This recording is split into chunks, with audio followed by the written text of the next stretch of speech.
नमस्कार बच्चों। हम कल जो आपका रीट मेंस का साइंस मैथ्स का पेपर हुआ है उसकी आंसर की देख रहे हैं और कट ऑफ देख रहे हैं।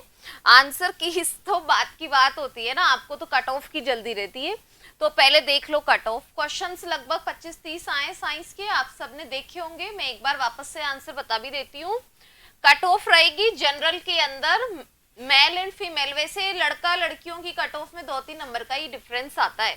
लगभग आपने 100 प्लस क्वेश्चन किए हैं ना, 100 प्लस प्रश्न है ये, तो नंबर आपके लगभग 200 प्लस हैं। तो आप सोचो कि आपके रिटमेंस में सिलेक्शन होगा, अदरवाइज आप किसी और एग्जाम की तैयारी कर लो। अब लेबर असिस्टेंट की वैकेंसी आ रही है। ओबीसी जो है ना जनरल की लगभग बराबर ही रहता है, लेकिन फिर भी एक दो क्वेश्चंस का तो आपको डिफरेंस रहेगा ही। लगभग 98 से 100 के बीच में आपने प्रश्न किए हैं, तो ओबीसी के अंदर आप सेफ साइड में, अदरवाइज तो दूसरा रास्ता देखो कोई। ईडब्ल्यूएस कैटेगरी के अंदर 95 से 98 क्वेश्चंस अगर आपने किए हैं तो आप सेफ हो। एससी और एसटी लगभग 85 प्लस आपने प्रश्न किए हैं। एससी एसटी के अंदर 85 प्लस प्रश्न किए हैं। क्वेश्चन की संख्या ही है, इसका दुगना कर लो तो आपको अंक पता लग जाएगा। 300 नंबर का आपका पेपर था, पेपर में माइनस मार्किंग थी। ये कोई रीट की पात्रता परीक्षा तो है नहीं। देखो है ना, ये प्रश्न एक जीके के बीच में था, साइंस से रिलेटेड ही है। एरेडियोटिस नाइग्रिसेप्स क्या है? तो ये पक्षी है ना, हमारा राज्य पक्षी गौडावण, उसी का ही नाम है। ये साइकोलॉजी के अंदर था। सभी मानवों में गुणसूत्र कितने होते हैं? तो सभी मनुष्यों में गुणसूत्र कितने होते हैं? 46। इसके अलावा देखो, अब हम प्रश्न देखते जाते हैं। क्वेश्चन मैंने टाइप करा लिए हैं ताकि आपको दिखने में इजी रहे, पीडीएफ से इतना क्लियर दिखता नहीं है ना। वृक्क नलिकाओं के अंतिम भाग में जल का पुनरावशोषण होता है वैसोप्रेसिन या एडीएच हार्मोन के द्वारा। एक्सप्लेनेशन मैं अब नहीं बता रही हूँ, खूब एक्सप्लेनेशन करा दिया है, अब डायरेक्ट आंसर बताऊंगी। पढ़ाया था आपको ये नेफ्रॉन की डीसीटी, दूरस्थ कुंडलित नलिका में एडीएच हार्मोन होता है। नेक्स्ट देखो, एक श्वेताणु जिसमें सेम की बीच की आकृति का बड़ा केंद्रक होता है वो है मोनोसाइट। सभी डब्ल्यूबीसी में मेन डिफरेंस केंद्रक का होता है, सेम की बीच की आकार का केंद्रक होता है मोनोसाइट के अंदर। एक विद्युत फ्यूज, अब ये फ्यूज तार कौन से सिद्धांत पर काम करता है? आपके रीट की पात्रता परीक्षा में भी आया था। ये विद्युत धारा की तापीय प्रभाव, इंग्लिश में साफ लिखा हुआ था, हीटिंग इफेक्ट पर काम करता है। नेक्स्ट देखो, कौन एक असंपर्क बल नहीं है? असंपर्क मतलब जिसमें संपर्क की आवश्यकता नहीं है, और संपर्क बल यहाँ पर कौन सा है? घर्षण बल। घर्षण बल में जैसे हम पृथ्वी पर खड़े हैं तो पृथ्वी और हमारे बीच में घर्षण बल लग रहा है ना, तो संपर्क की रिक्वायरमेंट होती है इसमें। जिंक की सोडियम हाइड्रोक्साइड से, कक्षा 10 के अंदर है ये, कक्षा 10 की किताब में, माध्यमिक शिक्षा बोर्ड में भी है सोडियम हाइड्रोक्साइड, और मैंने आपको थ्योरी के अंदर पढ़ाया भी था। सोडियम जिंकेट बनेगा ना, Na2OZn प्लस हाइड्रोजन गैस निकलती है, सोडियम जिंकेट। जिंक ऑक्साइड नहीं बनता है इसमें, sodium zincate plus hydrogen gas बनेगी। निम्नलिखित में से कौन सा प्राकृतिक बहुलक नहीं है? रेयन है, ये पुनर्निर्मित सेल्यूलोज होता है, आर्टिफिशियल पॉलीमर है, ये सेल्यूलोज से बनाया जाता है, तो फिर ये प्राकृतिक बहुलक नहीं होता है। आरएनए, सेल्यूलोज, स्टार्च हमें नेचर से मिलते हैं। किसका जड़त्व सबसे ज्यादा है? न्यूटन के नियमों में आता है ना, जड़त्व द्रव्यमान की माप है, जिसका द्रव्यमान सबसे ज्यादा उसका जड़त्व भी सबसे ज्यादा। हर वस्तु अपनी स्थिति में परिवर्तन का विरोध करती है, जिसका द्रव्यमान ज्यादा उसका विरोध भी ज्यादा। अब ये क्वेश्चन कक्षा 11th का है ना, तो आपको हो सकता है कि नहीं आया होगा। शैवाल की कोशिका भित्ति बनी होती सेल्यूलोज, गैलेक्टेंस एंड मैनोज की। देखो है ना, प्रोटीन सेल वॉल का कंटेंट नहीं होता है, सेल मेम्ब्रेन में प्रोटीन होती है, और पेप्टाइडोग्लाइकोन की बनी होती प्रोकैरियोटिक सेल के अंदर, ये यूकैरियोटिक सेल में आती शैवाल। तो आप थोड़ा सा आइडिया से भी कर सकते थे इसको, गैलेक्टॉन्स और मैनोज की। कौन एक, ये तो सेम रिपीट हो रहा है, असंपर्क बोल बता दिया। जब दाब बढ़ाया जाता है तो बर्फ का गलनांक, अब दाब का गलनांक के साथ दो प्रकार से संबंध होता है। कुछ पदार्थ ऐसे होते हैं जो अपने ही गले हुए द्रव में डूब जाते हैं, जैसे कि घी। कुछ पदार्थ ऐसे होते हैं जो अपने ही गले हुए द्रव पर तैरने लगते हैं, जैसे कि दाब। दाब बढ़ाया जाएगा तो बर्फ का गलनांक घटेगा। पृथ्वी की सतह से लगभग किस ऊंचाई पर एक भू स्थिर उपग्रह को स्थापित किया जाता है? 36,000 किलोमीटर की ऊंचाई पर। सीईटी में भी आया था ये, आपको करा रखा है मैंने। बोर के परमाणु मॉडल के अनुसार कौन है जो h/2 का पूर्ण गुणज होता है? कोणीय संवेग। कोणीय संवेग है जो h/2 का पूर्ण गुणज होता है। उष्मा गतिकी का शून्यांकी नियम तापीय अभिधारणा को बताता है। उष्मा गतिकी का प्रथम नियम है जो आंतरिक ऊर्जा के बारे में बताता है। सार्वत्रिक ग्राही, अब आपको पता है यूनिवर्सल एक्सेप्टर ब्लड ग्रुप कौन सा होता है? AB। AB के अंदर दोनों एंटीजन होते हैं और कोई एंटीबॉडी नहीं होती है। 1000 बार बता रखा है आपको, मैं एक्सप्लेन नहीं कर रही हूँ। यूकेरियोटिक और प्रोकैरियोटिक सेल में झिल्ली रहित कोशिकांग कौन सा है? राइबोसोम झिल्ली रहित कोशिकांग होता है। ये एक अवायवीय श्वसन की रिएक्शन दे रखी है आपको, जिसमें अल्कोहलिक किण्वन हो रहा है, तो पायरुविक अम्ल से एसिटाल्डिहाइड और फिर एसिटाल्डिहाइड से एथिल अल्कोहल बन रहा है। अब इसमें एग्जांपल में इसमें एंजाइम पूछे हैं, तो इसका एंजाइम में पायरुविक डीकार्बोक्सिलेज CO2 निकल रही है, अल्कोहलिक डिहाइड्रोजिनेज। विरंजन की क्रिया के लिए, अब विरंजक चूर्ण का फॉर्मूला आप जानते हो ना, CaOCl2 होता है, लेकिन यहाँ पर इसकी मॉडिफाई फॉर्म दे रखी है CaOCl2 होल ट्वाइस। विरंजक चूर्ण खूब पढ़ाया था आपको।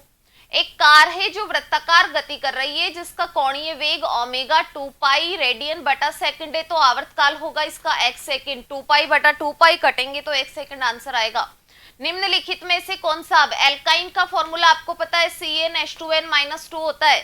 इनके सबके मान रख के और आप इसमें n बराबर रख लो ना, n बराबर 2 रखो, n बराबर 6 रखो, n बराबर 3 रखो, n बराबर 2 रखो, जिसकी वैल्यू सही आएगी हम n बराबर 3 रख के देख लेते हैं। C3 3 दूनी 6 - 2 तो C3H4।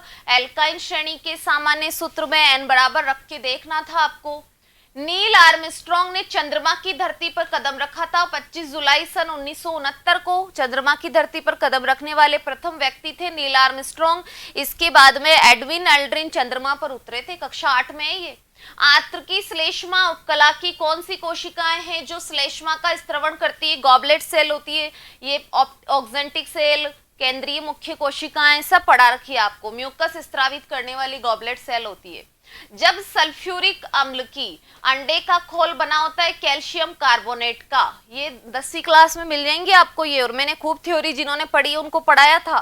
सल्फ्यूरिक अम्ल की कैल्शियम कार्बोनेट से क्रिया करवाएंगे तो calcium sulphate plus CO2 plus hydrogen plus जल बनेगा। CO2 प्लस जल, क्योंकि हाइड्रोजन गैस मत बता देना, इसमें हाइड्रोजन ऑप्शन में कंफ्यूज हो जाओगे। CO2 गैस बनेगी। मिट्टी की अम्लीयता की समस्या पूछा है यहाँ पर। जिप्सम को मिलाया जाता है क्षारीयता की समस्या को दूर करने के लिए। मिट्टी की क्षारीयता की समस्या को दूर करने के लिए जिप्सम, और अम्लीयता की समस्या को दूर करने के लिए बुझा हुआ चूना होता है कैल्शियम हाइड्रोक्साइड। ये तो बेकिंग सोडा है, कास्टिक चूना ज्यादा ही क्षारीय हो जाएगा। क्वासियाकोर बहुत फेमस सवाल है, हर एग्जाम में आता है, प्रोटीन की कमी से होता है। निम्नलिखित में से कौन सा बहुलक है जो जंतुओं के हमारे लीवर में स्टोरेज होता है ग्लाइकोजन का? मसल्स में, लीवर में, सभी को पता है आपको। कौन सा सर्वाधिक संख्या में उपस्थित है? अब देखो है ना, इसमें क्वेश्चन, एक सेकंड, थोड़ा टाइपिंग एरर है, 1 मिनट रुको। ये मैंने टाइप इसलिए कराया आपको दिखने में दिक्कत नहीं आए। सर्वाधिक संख्या में उपस्थित परमाणु, अब आपको मैंने ट्रिक बताई थी ना भाई, परमाणु की संख्या निकालनी है और यहाँ पर ग्राम में वैल्यू दे रखी है, तो पहले ग्राम से क्या बनाओ? मॉल। ग्राम से मॉल बनाने के लिए क्या करना है? मॉल बनाने के लिए हमेशा भाग देते हैं। ग्राम से मॉल बनाने के लिए इसमें अणुभार का भाग दो, जिसमें जितने ज्यादा मॉल होंगे उसमें उतनी ज्यादा परमाणु की संख्या होती है। परमाणु की संख्या निकालने के लिए फिर अवगाद्रो संख्या से गुणा कर देना, लेकिन हमें इतनी माथाफोड़ी की रिक्वायरमेंट ही नहीं है। जिसमें ज्यादा मॉल होंगे उसमें सबसे ज्यादा परमाणु होंगे, तो सबसे ज्यादा मॉल आएंगे 12 ग्राम हीलियम में। कैसे निकालोगे? 12 बटा हीलियम का भाग 2, 4 3 12, 3 मॉल। अब वैसे इससे परमाणु की संख्या निकालनी है तो अवगाद्रो संख्या से गुणा कर सकते हो। आप तो सीधा सबका मॉल निकाल लो, जिसमें मॉल ज्यादा उसमें परमाणु की संख्या भी ज्यादा। और अभी अभी मैंने, अब गाने का टाइम नहीं इतना, 1-2 किलोग्राम द्रव्यमान, अब ये स्थितिज ऊर्जा दे रखी है U बराबर mgh, m होता है यहाँ पर 2, g का मान खुद नहीं लिख रखा है कि 10 है तो 9.8 लगाना ही नहीं है, ऊंचाई दे रखी है 5, गुणा कर लो 100 जूल आंसर में आ जाएगा। अब ये गतिज ऊर्जा मान लो नहीं भी पढ़ाएं तो भी इतना आपको आना चाहिए खुद को ही, गतिज ऊर्जा स्थितिज ऊर्जा इसमें क्या है। और देखो, एक सेकेंड और कमी क्या, एक सेकेंड, 1-2 क्वेश्चन और बच रहे हैं, बताती हूँ मैं, 1 सेकेंड वेट करो। ये बताई दिया बोर मॉडल, फ्यूज तार का करा दिया ना, रेयोन। एक ये है गॉबलेट शेल वाल आ गई, सबसे ज्यादा ट्रक का सल्फ्यूरिक अम्ल। हाँ, एक ये प्रश्न था, है ना, मैं डायरेक्ट आपको आंसर लिख रही हूँ। प्लेनेरिया है ना, ये प्लेटीहेलमिंथेस और इनमें होती हैं श्वसन के लिए ज्वाला कोशिकाएं, फ्लैम सेल्स पाई जाती हैं। केंचुआ आपको कई बार बता रखा है, केंचुए में होता है नेफ्रिडिया, वृक्कक होते हैं इनमें श्वसन उत्सर्जी अंग। कॉकरोच के अंदर उत्सर्जी अंग होती हैं मेल्पिगी नलिकाएं। ये ना जैसे छोटी क्लासों की किताबें नहीं होती क्या, 6, 7, 9, इनके अंदर क्या है, ये भी सारे एनिमल साथ में दिए होते हैं, देखना आप किताब को, इसलिए क्वेश्चन आया ये। प्रॉन होती है झींगा मछली, इसमें पाई जाती ग्रीन ग्लैंड। ये मुझे जहां तक है वहां तक जिसके 100% बायो सब्जेक्ट है ना उनको आया होगा, मैथ्स वालों को तो इसमें हवा भी नहीं लगी होगी। तो इसमें ऑप्शन है डी, सी, ए और बी वाला वो राइट आंसर है। प्लेनेरिया में ज्वाला कोशिकाएं फ्लैम सेल्स, केंचुए में नेफ्रिडिया, कॉकरोच में मेल्पिगी नलिका है, प्रॉन में होती ग्रीन ग्लैंड। मैच करा लेना आप। क्वाशियाकोर हो गया। एक डिजीज का सवाल है ना, डिजीज यहाँ पर दे रखी है कुष्ठ रोग, एक दे रखा है क्षय रोग, एक है डिफ्थीरिया, डिफ्थीरिया के अलावा एक है टिटेनस। अब यहाँ पर पूछा है कि कौन सा जीवाणु जनित है, तो सभी जीवाणु जनित हैं, सभी बैक्टीरियल डिजीज हैं ये। ऑप्शन राइट होगा इसका बी वाला, 1, 2, 3 और 4। एक प्रतिरोध का सवाल है, समांतर संयोजन पूछा है। यहाँ पर प्रतिरोध दे रखे हैं 6 ओम के 2 समान है, R1 की वैल्यू भी 6 ओम, R2 की वैल्यू भी 6 ओम है। तुल्य प्रतिरोध ज्ञात करना है आपको। देखो R1 R2 बटा R1 प्लस R2, डायरेक्ट इससे कर लो, नहीं तो वो 1/R लगाओगे, उल्टा सुल्टा करना भूल गए। 6 6 36 और 6 प्लस 6 बराबर 12, 12 3 36, 3 ओम आंसर हो जाएगा। अच्छा, राइबोसोम बता ही दिया ना। बस इतने ही सवाल थे आपके साइंस के। होपफुली आपका पेपर अच्छा गया होगा। हम नेक्स्ट क्लासेस, नेक्स्ट एग्जाम के लिए अब जल्दी शुरू करेंगे, तब तक आप माइंड को रिलैक्स करें, तनाव रहित रहें, जो हो गया वो हो गया, आगे देखा जाएगा। ठीक है, धन्यवाद।